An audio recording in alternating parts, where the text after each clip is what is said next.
BCCL हाजिरी घर के समीप संयुक्त मोर्चा के बैनर तले एक सूत्री मांग को लेकर अनिश्चितकालीन धरना प्रदर्शन किया।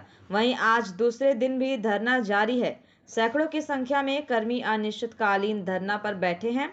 वहीं कर्मियों का कहना है कि बीसीसीएल प्रबंधन एनटीएसटी जीना गोरा विभागीय परियोजना को एमडीओ मोड के तहत निजी मालिकों के हाथों देने जा रहा है।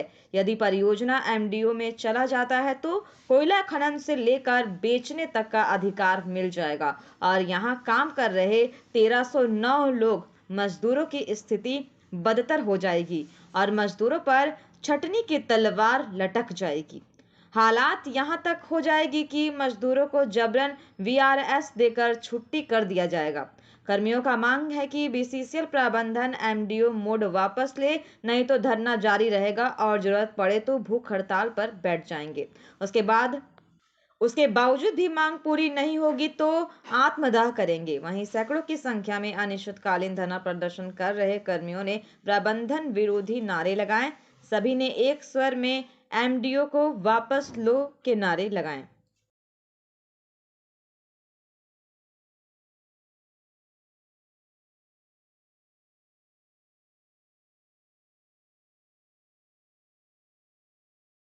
कितने दिनों तक धरना चलेगा और आप लोग का रणनीति क्या है आगे का?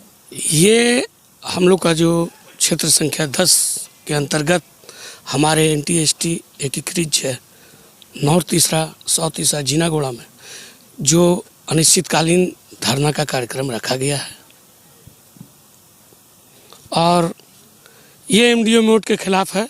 एमडीओ मोड क्या है? माइनिंग डेवलपमेंट जो केंद्र सरकार का नीति है, ऑपरेशन नीति है, इसके विरुद्ध में हम लोगों ने ये किया है और हमको लगता है कि पूरी बीसीसीएल में हमारा पहला जो यहाँ पर स्थान उसको दिया गया है, जिसमें टेंडर भी हुआ है, ठेकेदार को वर्क ऑर्डर भी मिला है। तो वर्क ऑर्डर मिलने के बाद हम लोगों को परेशानी तो यहाँ खड़ा हुआ है और यहाँ के मजदूर साफ पता चलता है कि तलवार लटकी हुई है और केंद्र सरकार का जो नीति है हम इसका विरोध करते हैं, क्योंकि ये केंद्र सरकार का ही थोपा हुआ।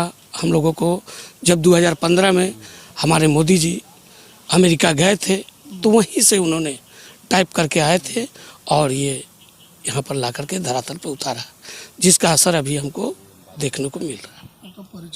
सलाउद्दीन अंसारी,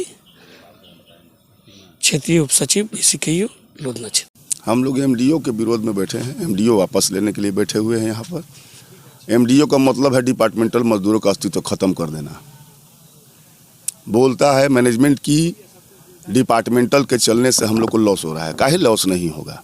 हमारा तेल डिपार्टमेंटल जो आता है अभी आज 2 महीना 3 महीना से 60 हज़ार लीटर प्रतिदिन 6 हज़ार लीटर जो है तेल आपको प्राइवेट को दे दिया जा रहा है। हमारा मशीन को यहाँ का वर्कर मेंटेनेंस करता है और उस मशीन को ले जाके प्राइवेट को दे रहा है चलाने के लिए। तो इसमें मजदूर का कहाँ दोष है? आप हमको संसाधन नहीं दीजिएगा, काम करने के लिए मशीन नहीं दीजिएगा तो कहाँ से ये होगा? अच्छा, बीसीसीएल अभी तो हम लोग को सुनने में आता है कि हमेशा हर साल जो है वो प्रॉफिट पे रहती है। प्रॉफिट पे रहने के बावजूद भी जो है प्राइवेटाइजेशन करने का क्या जरूरत पड़ेगी? प्राइवेटाइजेशन करने का जरूरत है। जैसे डिपार्टमेंटल में कोयला निकलता है तो उसको आउटसोर्सिंग में दिखाया जाता है, उसी को दिखा के प्रॉफिट दिखाया जाता है।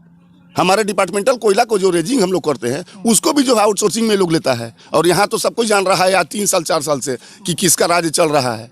मैनेजमेंट जो चाह रहा है, जैसे चाह रहा है वो कर रहा है। किसको दोषी मान रहे हैं? केंद्र सरकार, केंद्र सरकार भी दोषी है। हमारा जो है यहाँ का जो बीसीसीएल के उच्च अधिकारी लोग बैठे हैं, सीएमडी डीटी सब दोषी हैं इसमें। हमारे नीचे के अधिकारी भी दोषी हैं। धरना परियोजना में देने से बेहतर होता कि आप सीएमडी के पास ये जरूरत पड़ेगा तो हम लोग वहाँ भी जाएंगे, लेकिन हमारा जो कार्यस्थल है पहले वहाँ से हम लोग धरना को स्टार्ट किए हैं। जरूरत पड़ेगा तो हम लोग भूख हड़ताल भी करेंगे और भी इससे भी नहीं मानेगा तो हो सकता है हम लोग आत्मदाह भी करेंगे, लेकिन अपनी परियोजना को बचाना है हम लोगों को।